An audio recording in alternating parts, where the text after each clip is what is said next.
जामुन का पेड़ एक प्रसिद्ध हास्यव्यंग्य कथा है जिसके लेखक श्री कृष्णचंद्र जी है। इस कहानी के जरिए लेखक ने हमारी सोसाइटी के कुछ कड़वे सत्य के बारे में बताया है कि कैसे हमारी सोसाइटी की और हमारे गवर्नमेंट ऑफिसरों के गैर जिम्मेदारी रवैया किस तरह आम आदमी पर भारी पड़ा। इस कहानी से हम बहुत कुछ सीखेंगे और हो सकता है कि ये कहानी आपकी फेवरेट लिस्ट में शामिल हो जाए। तो आइए इस कहानी को हम एनिमेशन के माध्यम से आसानी से समझने की कोशिश करते हैं।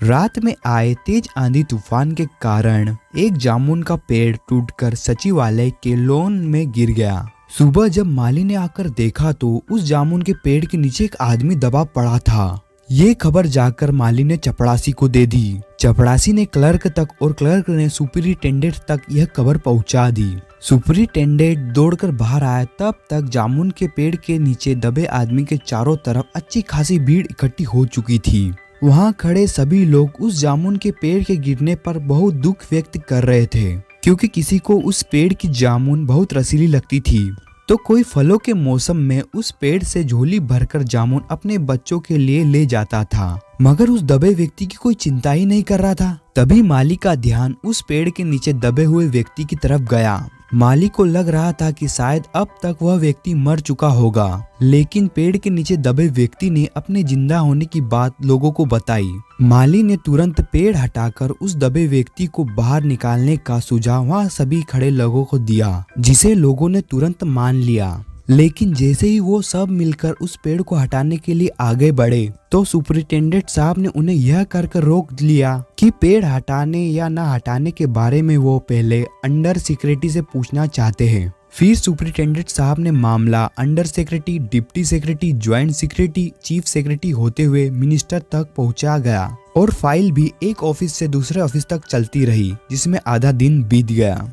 कुछ मंझले क्लर्क हुकूमत के फैसले का इंतजार किए बिना पेड़ को हटाने पर विचार कर रहे थे कि सुपरिटेंडेंट साहब ने वापस आकर बताया कि यह पेड़ का मामला है जो कृषि विभाग के अंतर्गत आता है, इसलिए हम इस पेड़ को नहीं हटा सकते हैं। और इस तरह यह मामला व्यापार विभाग से कृषि विभाग तक पहुंच गया। दूसरे पूरे दिन फाइल एक ऑफिस से दूसरे ऑफिस चली रही थी और शाम होते होते कृषि विभाग ने मामले को हॉर्टिकल्चर विभाग को सौंप दिया, क्योंकि जामुन का पेड़ एक फलदार पेड़ होता है। पेड़ के नीचे दबे उस व्यक्ति के चारों ओर पुलिस का पहरा लगा दिया ताकि कोई भी व्यक्ति कानून को अपने हाथ में लेकर पेड़ को हटाने की कोशिश ना करे। रात में पेड़ के नीचे दबे व्यक्ति को माली ने दाल भात खिलाया। माली ने जब उस व्यक्ति से उसके परिवार के बारे में पूछा तो उस व्यक्ति ने खुद को लावारिस बताया।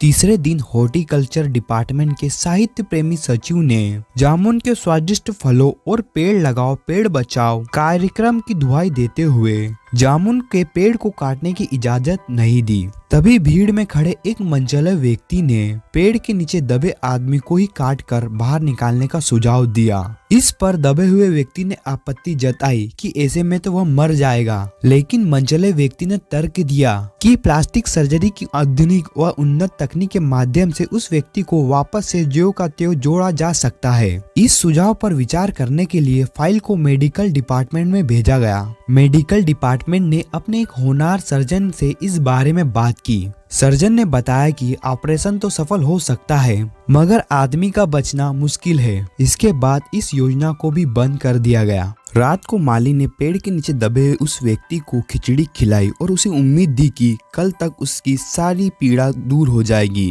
क्योंकि कल सभी सचिव की मीटिंग होने वाली है।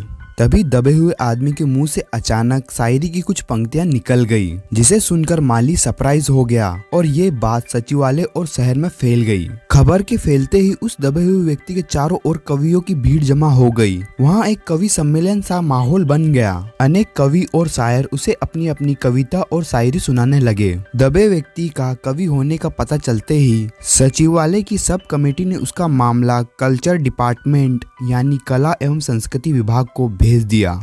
जिसके बाद कल्चर डिपार्टमेंट के साहित्य अकादमी का सचिव पेड़ के नीचे दबे उस आदमी से मिलने पहुंचा। बातों बातों में सचिव को पता चला कि वह ओस के फूल गद्य संग्रह का लेखक है, तो उसने उसे अपनी सरकारी साहित्य अकेडमी की केंद्र शाखा का सदस्य बना दिया। लेकिन उस व्यक्ति को पेड़ के नीचे से निकालने का कोई प्रयास नहीं किया। पेड़ के नीचे दबा व्यक्ति बहुत ही दर्द में था और अपने बाहर निकलने की आस लगाए बैठा था। लेकिन कल्चर विभाग ने यह मामला फॉरेस्ट विभाग को सौंप दिया। शाम को माली ने आकर उस दबे हुए व्यक्ति को बताया कि कल वन विभाग वाले आकर इस पेड़ को काट देंगे और तुम्हारी जान बच जाएगी। माली बेहद खुश था। वह उस व्यक्ति की जान बचाना चाहता था, लेकिन व्यक्ति की सेहत लगातार गिरती जा रही थी। अगले दिन वन विभाग के आदमी पेड़ काटने के लिए आए तो विदेश विभाग के लोगों ने उन्हें रोक दिया। तभी पता चला कि जामुन का यह पेड़ 10 साल पहले पोर्टिनिया राज्य के प्रधानमंत्री ने यहाँ लगाया था। इसे काटने से 2 राज्यों के संबंध बिगड़ सकते हैं, इसलिए पेड़ काटने या न काटने का निर्णय प्रधानमंत्री करेंगे। विदेश विभाग ने यह मामला प्रधानमंत्री के सामने रखा। मामला सुनने के बाद प्रधानमंत्री ने इस मामले की अंतर्राष्ट्रीय जिम्मेदारी स्वयं ली और पेड़ काटने की अनुमति दे दी। लेकिन अब तक बहुत देर हो चुकी थी। वह आदमी मर चुका था। सरकारी विभागों की अमानवीयता व संवेदनहीनता ने उसके जीवन की फाइल बंद कर दी।